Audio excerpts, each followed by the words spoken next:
It never gets any easier. Let me take you back to the beginning.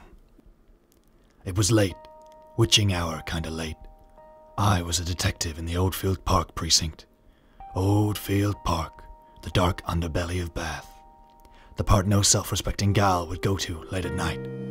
It wasn't a good job, mountains of paperwork, and never any good news. At least it paid for liquor. My boss, Police Chief Hansen, was a crusader type, wanted to make the city a better place.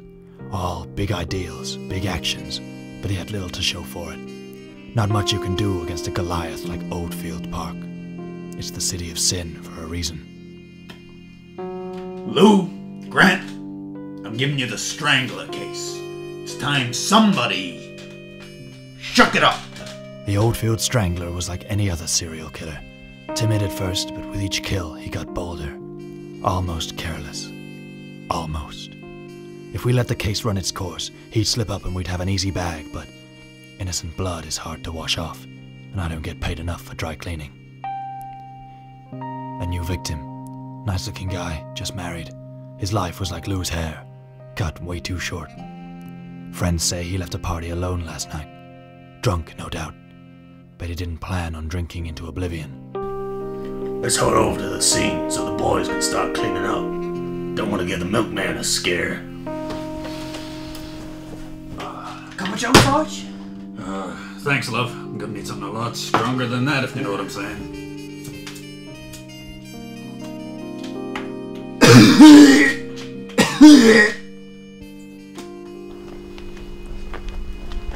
How's the wife? It's been a while since we last had a little get together. Ah, she's fine. You know how old Betty is. How's Madge and the kids? She's tired. I think the world's getting to her. Kids are fine. I'm thinking about getting them all out of this town in a little while. Starting afresh, somewhere new. I should have known something was wrong. Lou loved this city. For all its flaws, it was his home.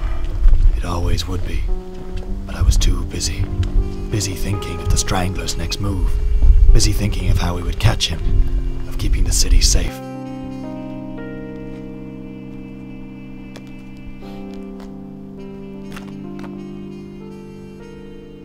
What do we got? Called him about an hour ago. No sign of a struggle. Strangled. The Oldfield Strangler. Looks that way. Any evidence? Has our killer left anything behind? Nah, we got nothing.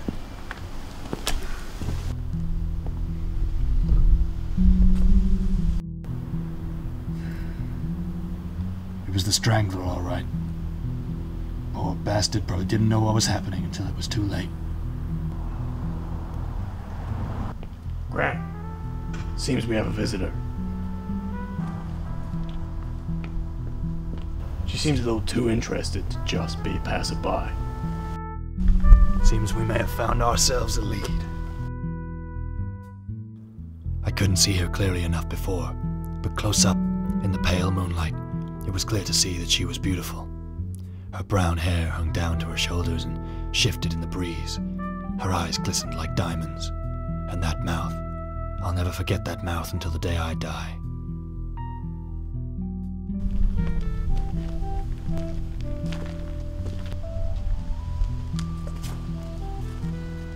You want to tell us what you were doing? Slinking around a crime scene? He asked you a question. I think I might know something. Something that could help you catch the strangler. Oh yeah? What's that? I've said too much already. We can't talk here, it's not safe. Do you know the abandoned bowling alley on 4th Street?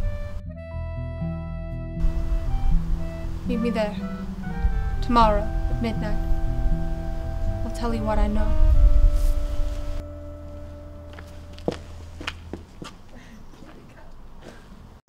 I didn't know what to expect that night. A grieving wife, a spurned whore, or just another broad who saw something she shouldn't. It didn't matter. She was the only lead we had.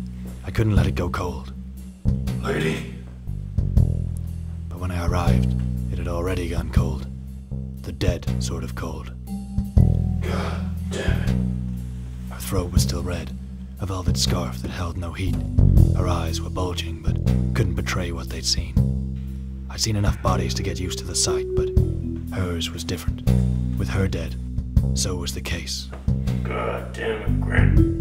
You alright? Any clues? He's always one step ahead of us. There were no new leads, nothing. There wasn't even a name for this broad. All she had now was her face in all the papers. Some broads would pay good money for that.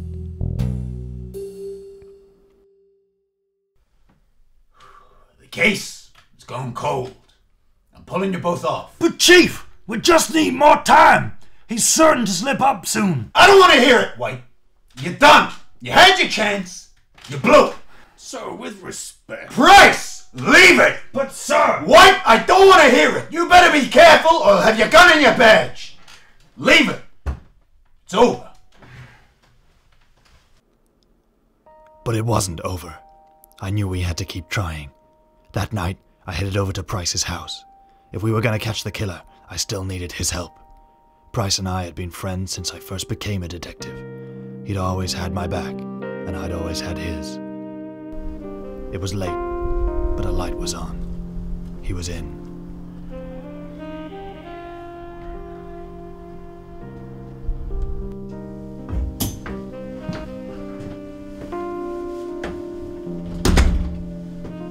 Lou? Is everything alright in there? At the time, I thought perhaps the strangler had got to him. I didn't know how wrong I was. Lou! What the hell are you doing? Grant, Tell me it's not true. Tell me! I don't know what to say to you, Grant. One day I just felt it flaring up inside of me. I can't help it. I'm taking you down to the precinct, Lou, you bloody damn fool! No, I can't do that. Take it easy, Lou, wait a minute. I didn't want you to find out, my friend. Not like this. It doesn't have to end this way. Oh, I think it does. No. Goodbye, my friend.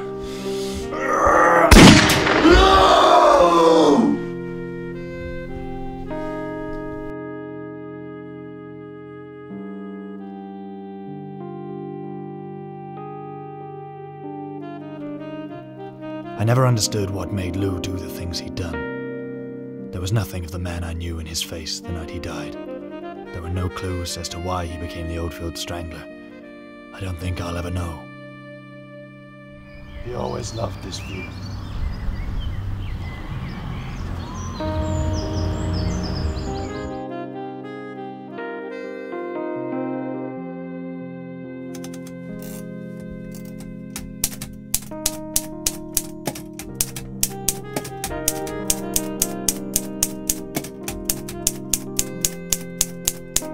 Turns out this case was too big for both of us.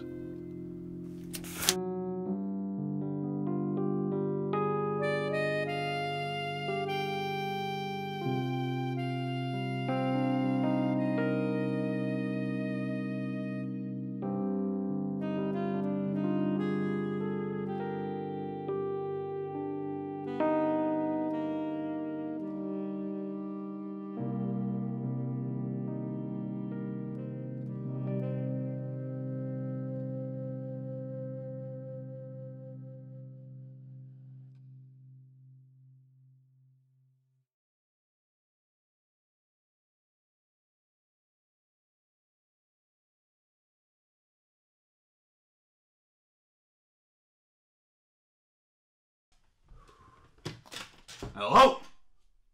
What? Hold on a second. Guys, I got a huge ass here. I got a huge ass. Anybody got a huge ass? Oh, I see what you're doing, you little punk. I'm gonna come round to your house and slice you from toe to ear. Cup of Joe, Sarge? Jesus Christ, I don't want your coffee. Get out of here. Son of a bitch.